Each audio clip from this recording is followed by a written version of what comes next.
Earlier this year, I decided to take on my biggest ever race, over 5,500 metres of vertical gain, the 240 kilometres of the Mt Kosciusko ultra marathon. This is definitely the biggest challenge I've ever taken on.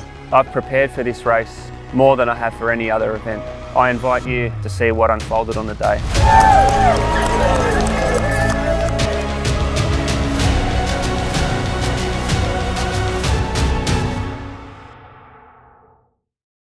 Who would have thought this year's been absolutely crazy, and you know, life's thrown a lot of challenges our way, and with the pandemic that we're in globally.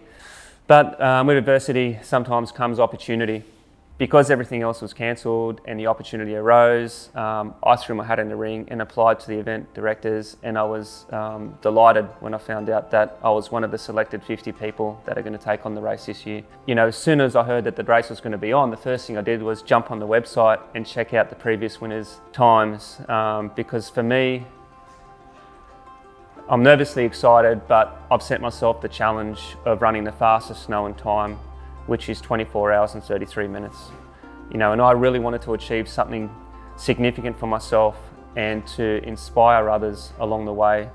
It's the furthest I've ever run. The actual route goes past where I grew up and where Mum still lives. So, you know, there's a section of the course from about the 120 kilometre mark to the 160 kilometre mark where I literally traversed that section of road for years, growing up, going to primary school and then high school in Cooma and Ando, which are all little towns which are very close to where this race runs past. And then at literally 120 k's, which is exactly halfway during the race, it's going to run past the farm where I grew up and where Mum still lives, and we all go back to. It's a significant race, you know, it means a lot to me personally, means a lot to me because it's the furthest I've run as well. And knowing all the challenges that we went through and the adversities, but you know, where Mum is now, I think it's going to be a very satisfying feeling for us, and then hopefully I don't get too many odd looks from the farmers like I used to many years ago. So I'm off to Aviano this morning to get my hip balance, something that I do quite regularly, especially when I'm training hard. Come and see Dave Cosci here and the team. They really look after me, but getting a hip balance just helps me, I guess, keep my hips in alignment and to stay just more in tune with my body. So let's go and get one today and hopefully feel a little bit better.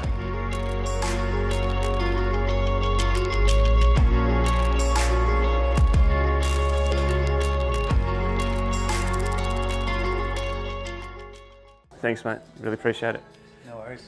I'm not a great person for meditation, but I guess I meditate via running.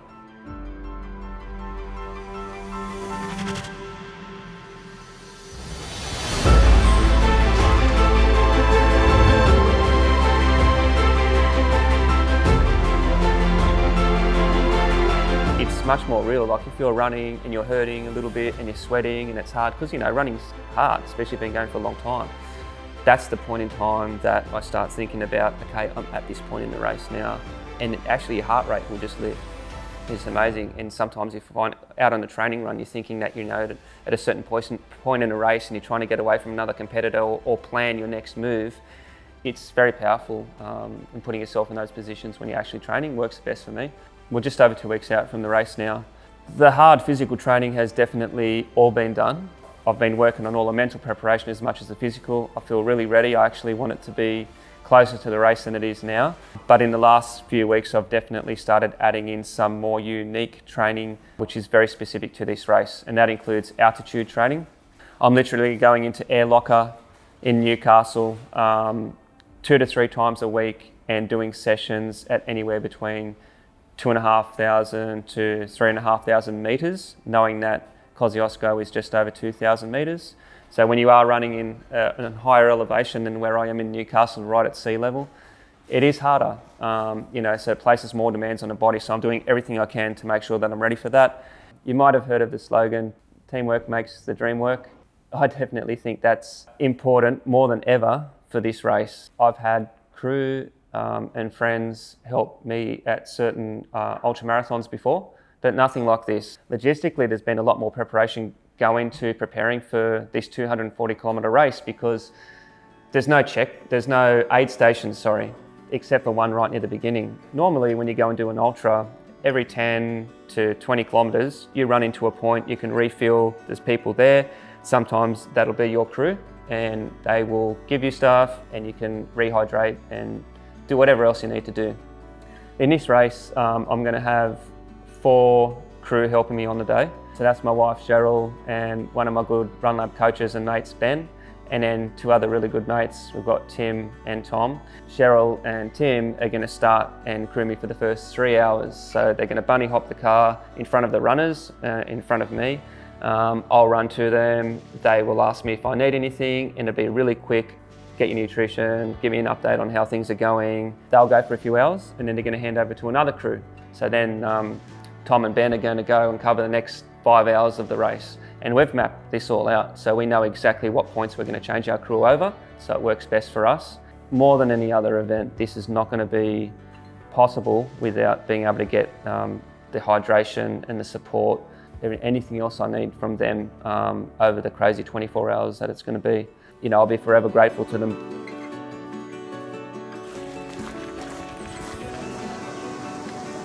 And if it's anything like past crewing events where you're only with the crew for those small amounts of time, being with them for so much more of the race, I think it's just going to be a shared experience that will hopefully live with us all forever. So 1 month out from the race, I'm going to start backing off. I've done my longest run 4 to 5 weeks out from the event. I've started reducing certain types of strength work that I'm doing, and I've incorporated altitude and heat training sessions. Yeah, the night before the race I was calm, nice and calm, and exactly as I'd hoped I'd feel. So everything went to plan, had dinner nice and early, went and checked in, the mandatory checking in and putting the race signs, like the runner ahead signs on the car. Had dinner super early. I think I'd finished dinner by 6:30 or something. By about 8:30 I was like just kind of in bed. But yeah, in all honesty, I maybe only had about 3 hours sleep that night. Having had fairly decent sleep in the lead up week, I just kind of kept telling myself that not to worry about it as I was laying there trying to get to sleep. The morning of the race, everything went to plan. We were up nice and early, 3:45 I was awake, and I was having breakfast by 4 o'clock, had a couple of coffees. We left the accommodation at about 4:45 and we hit the beach pretty much bang on 5 a.m, which is when we needed to be there. I'd done all the training, and I think preparation's the key in many aspects of making sure that you can keep your nerves at bay so it doesn't impact on your performance. Race started off really well, you know, literally within 200 or 300 metres we were into the bush, and we had to navigate some sections that had been badly damaged by bushfire. But I was finding myself straight away like thinking about making sure that, you know, all of the things that we needed were on point. And it was only 5 minutes in, maybe 5-10 minutes into the race, I actually took my phone out and gave Shez a call. I hadn't packed the ice in the morning, and I was worried that my crew had forgot it, and I knew that it was actually a particularly warm day, and it felt to me like it was going to be a lot hotter than the forecasted 25 degrees. I picked up my phone, called Cheryl, and she was probably thinking, oh my God, like, why is he calling me so quickly? But luckily I just said, look, can you just make sure the guys have got the ice, and I'll see you at Toowoomba. So off I went, and you know, got into a really good running routine, and you know, got to the first checkpoint in just over 2 hours, I think. And I was feeling right on pace at that time. I think my average pace was just under 4:40 per kilometre, which is what I wanted to do for the first, you know, anywhere between 70 and 100 kilometres for that day. But I was definitely starting to feel that it was quite hot, and I knew that it was going to be hotter than the forecast, although I didn't expect it to get quite as hot as what it did on the day.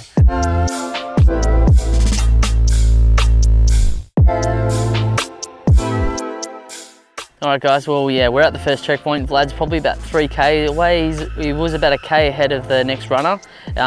The field was fairly spread out, but it looked like he was looking strong charging up the hill, and he had a bit of a chat, and he's in good spirits, so we'll cheer him along as he comes through for the first checkpoint. Coming into the first checkpoint, you know, everyone was there, and it's unlike any other checkpoint on the race because it's the first time that the crews can actually join the race. So we'd literally run for 2.5 hours without seeing anyone. But then from there, the race does change, And you know, I was probably a little bit more excited running into that checkpoint than I should have been, and I think my crew would probably say that in other ways.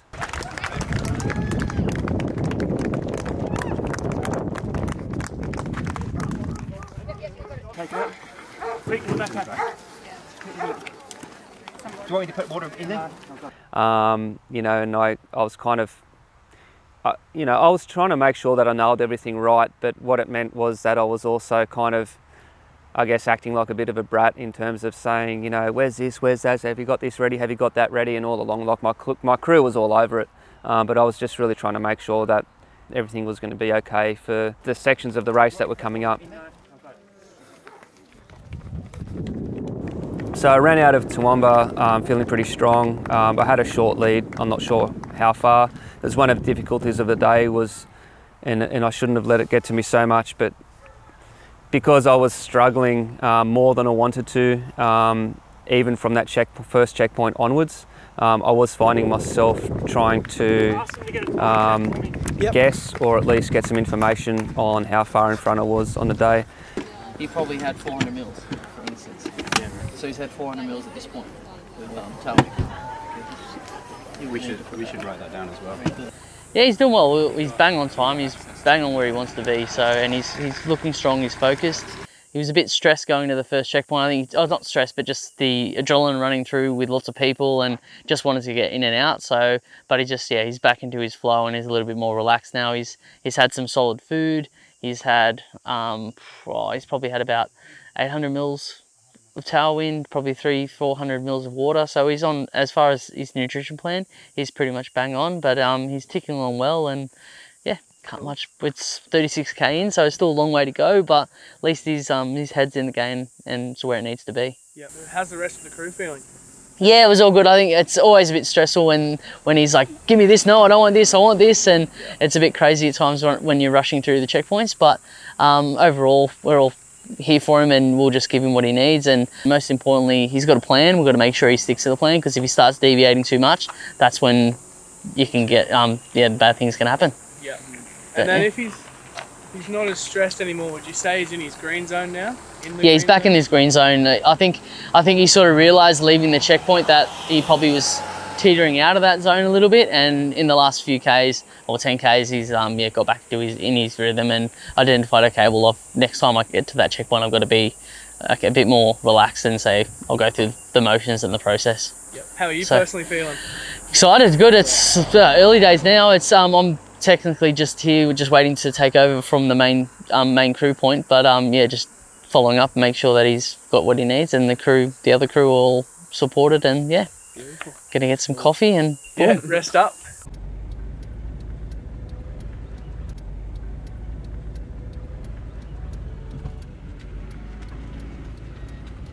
All right, we just passed Vlad. He is absolutely smashing it. He's sitting at a pretty fast pace. He's looking pretty comfortable, which is good, but we'll update you soon. We're heading to the first actual checkpoint where the runners will start to be able to run with him, but he seems to be holding in all right, so don't think he'll need to.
The next section included a really big hill, and I was focused on getting to Cathcart, which was the first major checkpoint, which was at 70 kilometres.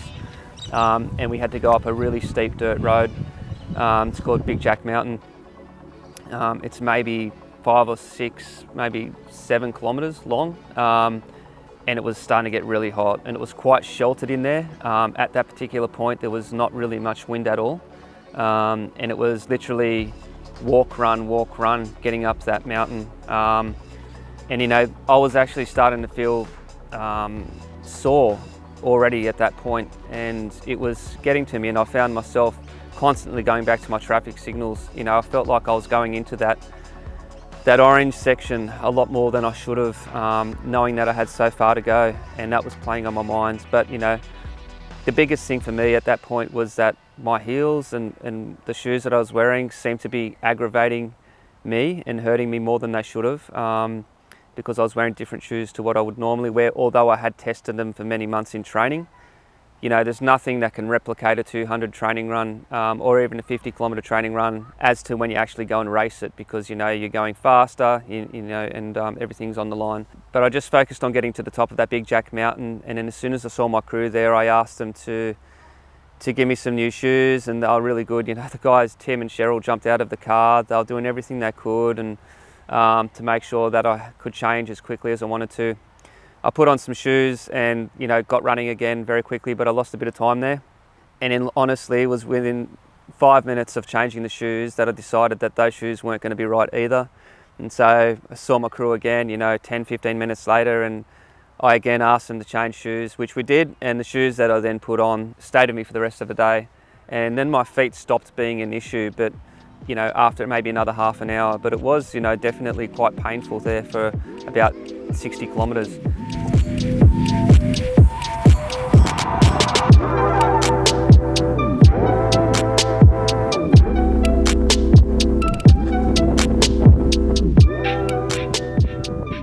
I was hurt at 70 kilometres. You know, I was really starting to question how I was going to get through the day, because it was so windy and so hot.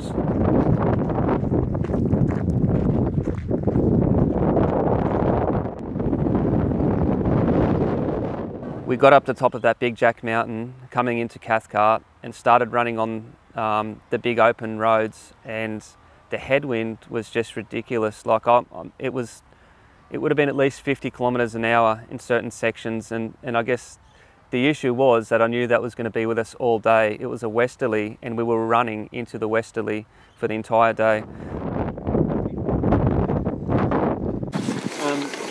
Also, he was saying, doesn't know you keep going at that pace in the wind. So What did you say that means? he doesn't know if you keep going at that pace in the wind. The obvious thing is to say you should slow down. I don't think that's what he wants to do.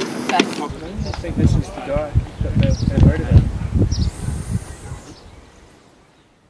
Once we got to Cathcart, that was the first point where we were actually handing over crews as well. So Tom and Ben took over, and Cheryl and Tim were going to go and check in to the accommodation way ahead in Jindabyne, and then come and meet me later in the day. And I guess it was kind of, in a way, it was, whenever we changed over crews, it was difficult, because you spent, even though it was only 3, 4, 5 hours that you'd spent with each crew, you develop like a bond on the day with them, and it's kind of like you don't want that feeling or that bond or that energy to be broken. So it was difficult actually changing over, and but the boys were great, Tom and Ben.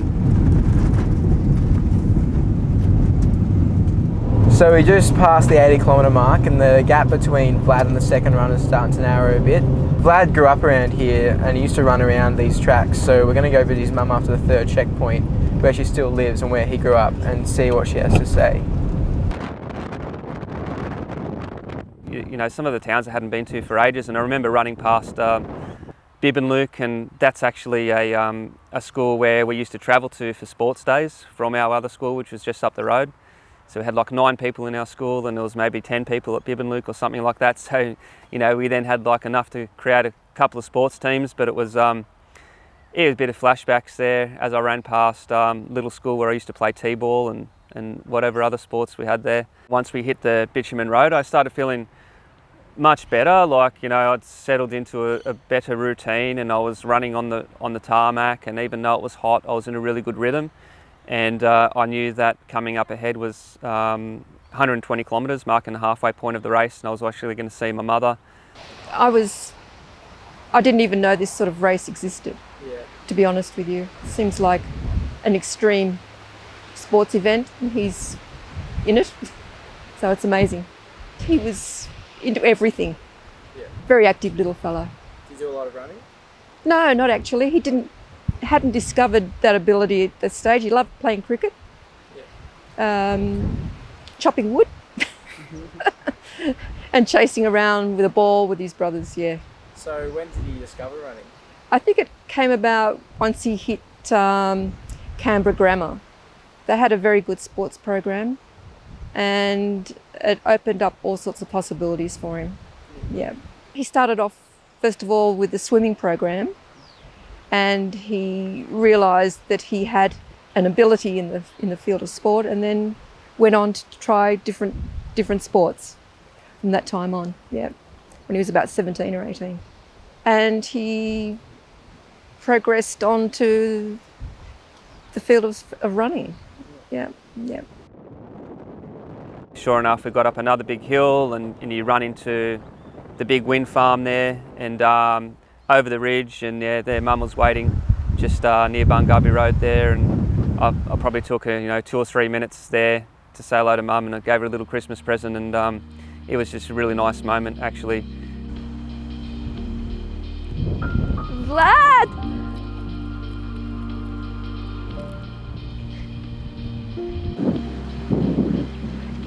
Go, Wolf.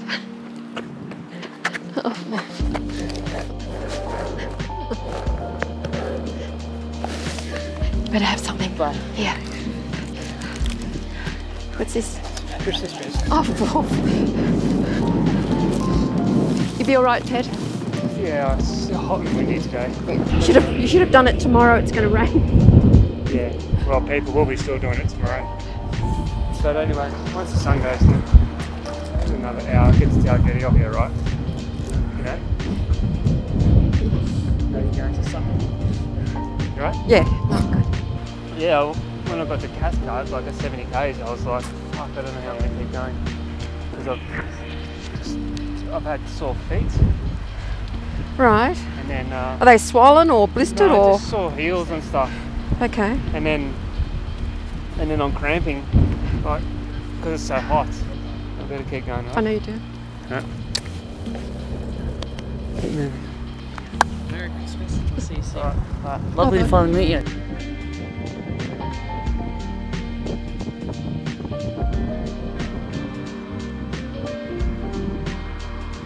Alright guys, well yeah, Vlad's halfway through. He just had a reuniting with his mum and gave his mum a Christmas present, so it was a really touching moment for him. It was planned, but he's doing well. It's a very hot day, a lot of flies as you can see, but yeah, obviously dealing with a lot of different issues, struggling with the heat, the pain, but every runner's going to be experiencing the same, but it's just, he's digging really deep and he's holding on, and he's been able to hold the same lead for the last sort of 40k. He's probably, in the last sort of probably 15k, he's probably extended his lead by a few minutes, so he's doing the best he can. We're trying to support him as much as we can along the way with making sure that he's getting in his nutrition plan and he's staying to his pace the best he can. So all in all, he's in good form. But I had to keep moving, very conscious of the fact that I had a long way to go. I do remember saying to Mum that it was pretty tough. But just being on those open plains, I'm in a Monaro late in that afternoon, heading towards Dalgety. That was, whilst it was challenging, it was incredible, like to be able to run into Dalgety from a completely different perspective from what I had in the past, growing up in that whole area and travelling on those roads on school buses. And the guy that ended up winning the race, Morgan, he was very close to me for that entire section and actually the entire day. And so we'd get to see his support crew quite a lot. So that was, that was also nice to have some company. And we had some really challenging hills running into Dalgety, but little did that compare to actually what was coming up. So So we just passed the halfway mark. Vlad's still in the lead by about 5 minutes. Now we're heading to Jindabyne. We're going to get a rest and then we're going to head up to the top of Mt Kosciusko. So I guess then we moved into like a different phase of the race, one where you're past 150 kilometres, moving into 160 kilometres, and in preparation we thought that about the 160 kilometres would be the point where I needed to start upping my nutrition with the BCAAs and extra caffeine, but in the reality was that I'd been doing that 40 kilometres earlier. And that's, I think, testament to how difficult the day was, and to everyone that completed the race. You know, a lot of credit to them because the conditions were savage at times. That wind and the heat took it out of me a lot more than I thought it was going to. Coming into Jindabyne definitely took its toll, and I could feel that it was starting to get quite cold now, which was such a difference to the rest of the day. And as we moved towards Jindabyne, you know, all I was thinking about was making sure that I had everything ready to get up to that last section. Jindabyne being at about 190 kilometres into the race, you know, we knew that once we were there, it was the final 50 Ks. So it was all about making sure I was ready for that. But I mean, one of the most challenging parts of the run was actually coming into Jindabyne and getting disorientated and lost very quickly within the caravan park and bike paths that we had to run on. There's a point where, so that our crews had been travelling with me that entire time on the road, but as you get into Jindabyne, the crews are veered left onto the road whilst the runners run alongside and around Lake Jindabyne on bike walking paths, and you eventually get into a caravan park, and honestly I was walking for a good 10-15 minutes in there because I became like I couldn't see any signs of where I was supposed to go, and I couldn't see my crew, and you know, finally, like after kind of navigating through and running into a couple of dead ends and reversing on myself, which was all really taking a toll at that point in the day, being at about 11 o'clock at night now.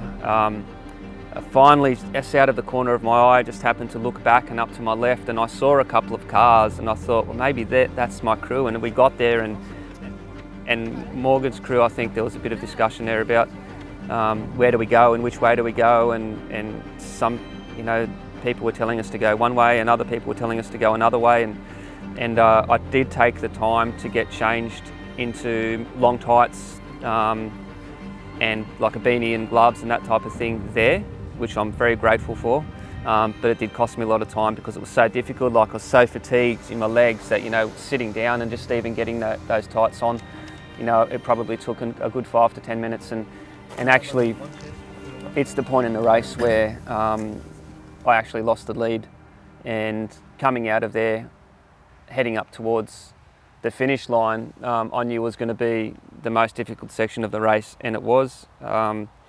You know, but I was also very determined not to let too much get to me at that point in time, in terms of, I guess, the disappointment of being overtaken, because it's not something that I'd planned for it, but I hoped that it wouldn't happen. I knew it would happen if I wasn't having the race that I wanted on the day. So unfortunately, I did lose the lead there, but it was only momentarily, because as soon as we were able to start climbing that next brutal hill coming out of Jindabyne up the Barrier Way, which is about 10 kilometres in length, I was actually able to put time back into second position, as I was able to run a lot more freely on the hills, and I really felt like I was in my element, you know, like I felt that this is what I was here for.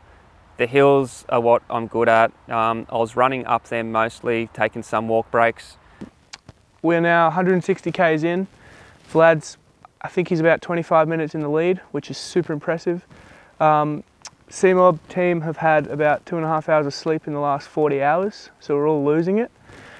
Stephen and I are about to go and climb Mt Kosci. We have to leave 2 hours, 2.5 hours early, just to get there by the time Vlad gets there. Should be about 6 degrees, probably pretty cold and windy, so we'll see how we go. We're just going to wait on Vlad and then assess from there. You know, there's so many things that happened in that last 4 or 5 hours as we headed up towards the summit, you know, which were just surreal. Like, we had the the stars, which were so bright, had the Southern Cross to my right, and we had like a really nice orangey coloured moon come up. And you know, I remember seeing some local policemen and they were clapping me on. But apart from that, there was literally, I think, one other car that was non-race related that was on that entire road. And so it's a very lonely, open, isolated section of the course, which started getting really cold, and it actually got down to about 4 degrees. We're heading up to summit Mt Kosciusko now, 2 AM, it's freezing cold, fully decked out. So yeah, Stay tuned. Should be good. The most difficult section of the race was the point where I stopped. And we were only 1 kilometre from Charlotte's Pass or less.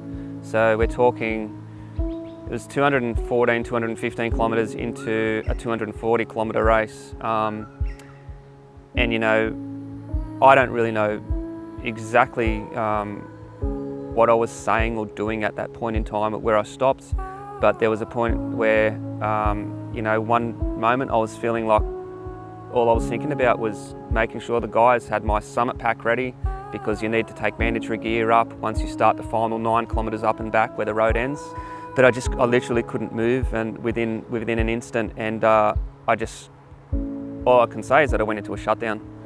And I was uncontrollably shaking, and I was making strange noises, and I was nauseous, and you know, it's kind of like I felt like I was outside of my own body. And normally you might be embarrassed by the way that you look or act, or looking at a person like that, you'd be like, what's wrong? Come on, just put yourself together.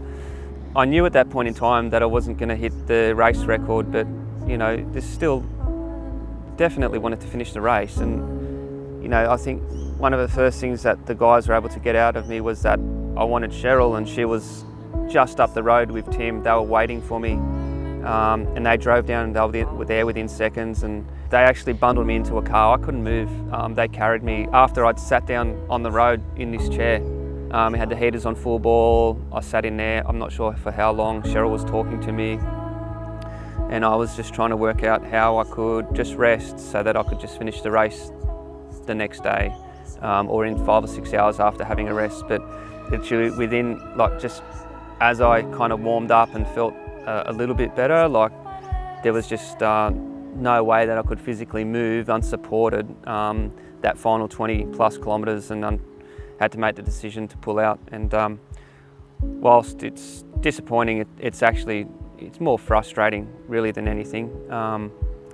You know, I don't feel bad about the decision that I made. You know, it was literally some outside factors had caused me to go into I guess a complete shutdown and just physically be unable to finish the race. And I wouldn't have changed the way I approached or attacked the race any other way. I've definitely come out from it with a whole lot more positive experiences rather than negative ones.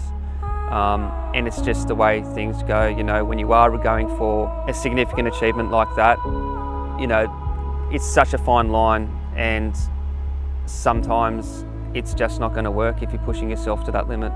And whilst, you know, if I'd run the entire run more conservatively, I almost certainly would have finished. I wouldn't really want to have changed the approach that I'd taken to that race. And in terms of what happens in the future, you know, I'll think about doing that race again one day. It's definitely something that I have to do, just for myself and for everyone else, and I will do. And I'm entirely confident that, you know, the things that I've learned and my training and the practices that I have behind me will allow me to achieve what I want to achieve one day, even if it wasn't last Friday.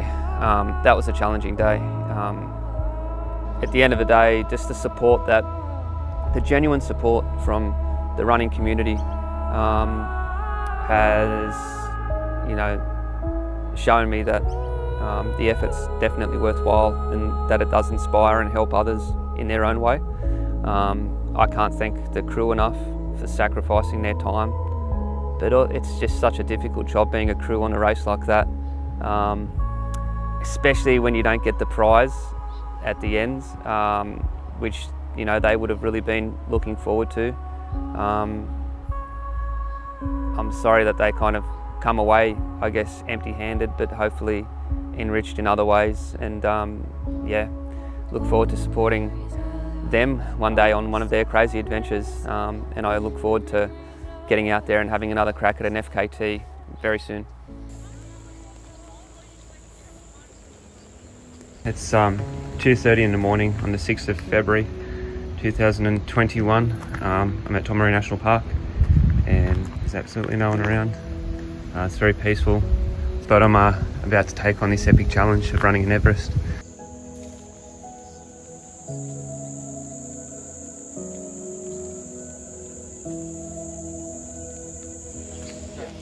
So decided only 4 weeks ago to run an Everest, and here we are today. So we're climbing the elevation of Mount Everest, and then I just couldn't leave it too long after not finishing at Kosciusko only about 8 weeks ago. I'm still not fully recovered actually. I've got a bit of a sore foot and that's really made it tough today, but there is no way that I'm not going to finish today. It doesn't matter how long it takes, I'm going to get it done, and I'm going to be having dark at both ends of the day. So it's a challenge, but you know, I'm going to do it. So at the moment I've got about 18 laps to do, so 58 laps in total. So you know, I'm definitely over the halfway point of the race, but you know, 18 laps, it's easier said than done, you know, when each one takes 20-25 minutes. So I've got to make sure nutrition's good, make sure I'm just kind of ticking along and not aiming too far in front, and it really is just one lap at a time.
Yes, Vlad.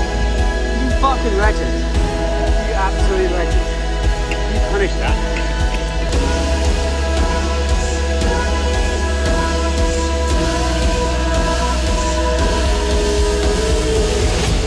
Absolutely crushed that last one.